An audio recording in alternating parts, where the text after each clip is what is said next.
Guys, bayangkan negara ini adalah gelas susu besar, putih, bersih, hasil perasan kerja keras, 280 juta rakyat. Lalu ada racun nila setitik, hanya satu titik.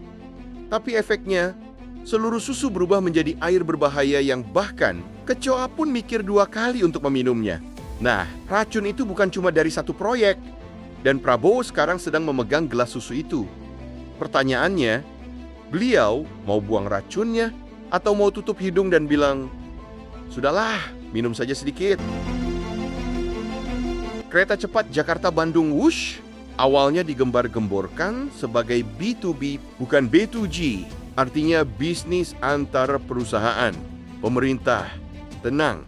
Rakyat, kalian nggak ikut bayar, baru separuh jalan, tiba-tiba skema itu berubah. Dari bisnis to bisnis menjadi, "Bro, tolong bayarin dong." Rakyat pun bingung, kok kayak berubahnya hubungan pacaran? Awalnya mandiri, lama-lama minta ditanggung juga semua sama negara, dan bau racun menyebar, biaya membengkak, perubahan skema mendadak, rumus ekonomi yang nggak masuk akal, sampai penjelasan yang makin lama makin absurd. Lalu datang Prabowo dengan wajah tegas, "Saya bayar hutangnya." Bagus, terhormat.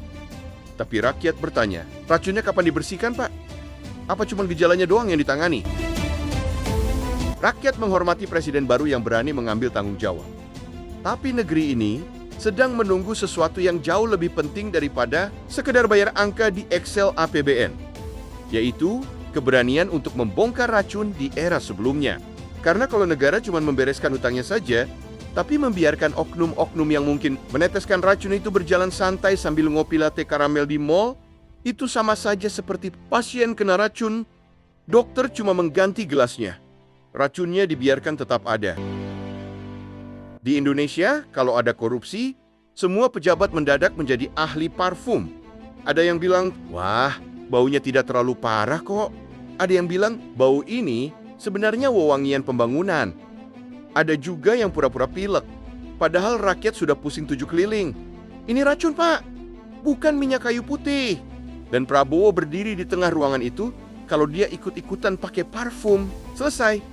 Tapi kalau dia membuka semua jendela dan bilang, "Buka semua, periksa dari awal," maka sejarah akan mencatatnya sebagai matahari pagi setelah hujan panjang. Ada pepatah, gara-gara racun nila setitik, rusak susu sebelanga, dan itu bukan lagi pepatah. Itu adalah gambaran kondisi negara. 1 tetes racun dalam 1 proyek sama dengan harga jadi tidak masuk akal, kualitas kacau, jadwal molor, standar keselamatan dipertanyakan, dan akhirnya rakyat bayar, pelaku tertawa. Tapi, yang lucu adalah, racunnya dibilang setitik, padahal kalau dihitung, volumenya sudah kayak 1 galon 5 liter.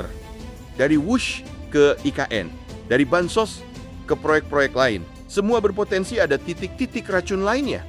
Kalau Prabowo hanya menyapu lantai, tanpa membersihkan sumber racunnya, ya lantainya tetap saja akan lengket. Jujur saja, Prabowo tampil elegan sebagai presiden baru. Negara-negara lain mulai hormat, diplomasi naik kelas, dan hubungan luar negeri jadi tambah membaik. Tapi, kinerja sehebat apapun itu bisa runtuh oleh satu hal, membiarkan racun masa lalu tetap beredar sampai sekarang, karena racun korupsi itu sifatnya seperti gas berbahaya. Tidak terlihat, baunya samar, tapi mematikan sistem dari dalam. Kalau Prabowo ingin mengunci loyalitas rakyat, membersihkan racun itu jauh lebih penting daripada membayar hutang proyek. Bayar hutang itu cara paling elegan untuk seorang pemimpin, tapi berani mengusut siapa yang menaruh racunnya itu, lebih elegan lagi dan terlihat powerful di mata rakyat. Rakyat bisa memaafkan banyak hal, tapi ada satu yang tidak bisa dimaafkan, yaitu ketidakadilan saat ini. Lapangan kerja masih sulit, harga kebutuhan naik, pajak makin ketat, UMKM ngos-ngosan, banyak yang kerja freelance, tapi dibayar receh. Banyak juga yang lamar kerja, tapi ditanya pengalaman 5 tahun, padahal umurnya baru 21 tahun. Kan gak masuk akal ya guys. Dalam kondisi seperti ini, negara bilang mau bayar hutang proyek raksasa, tapi tidak mau mengusut siapa yang bikin hutangnya jadi bengkak. Rakyat jelas marah. Ini seperti rumah rakyat yang bocor, mereka perbaiki sendiri. Tapi rumah pejabat bocor, rakyat ikut bayar. Sementara tukang yang salah pasang genteng malah naik pangkat. Rakyat tidak minta banyak. Rakyat tidak minta mobil listrik, gratis. Rakyat tidak minta apartemen icon seharga motor gede. Yang rakyat minta cuma satu, keberanian. Keberanian untuk berkata, KPK, Kejagung, semua dugaan korupsi era sebelumnya, wush, IKN, proyek A sampai Z. Buka lagi, bongkar lagi, cari racunnya. Kalau Prabowo mengucapkan itu, rakyat pastinya akan bersorak dan para pemain lama akan tiba-tiba sakit perut, mendadak masuk IGD, atau tiba-tiba bilang saya sudah insaf. Karena racun itu hanya bisa hilang kalau sumbernya dicabut, guys. Akhir cerita, bangsa sebesar Indonesia tidak boleh hidup dengan racun setitik pun. Bukan karena kita lemah, tapi karena racun kecil kalau tetap dibiarkan akan merusak satu generasi. Prabowo bisa membayar hutang. Itu bagus, tapi sejarah tidak mencatat pemimpin dari seberapa banyak angka yang dia bayar. Sejarah mencatat seberapa banyak racun yang ia bersihkan. Kalau Prabowo berani bongkar masa lalu, dialah presiden yang akan dikenang sebagai anti racun republik. Kalau tidak, ya rakyat akan berkata, sayang sekali, racun kecil, tapi merusak kepercayaan satu bangsa sebesar ini.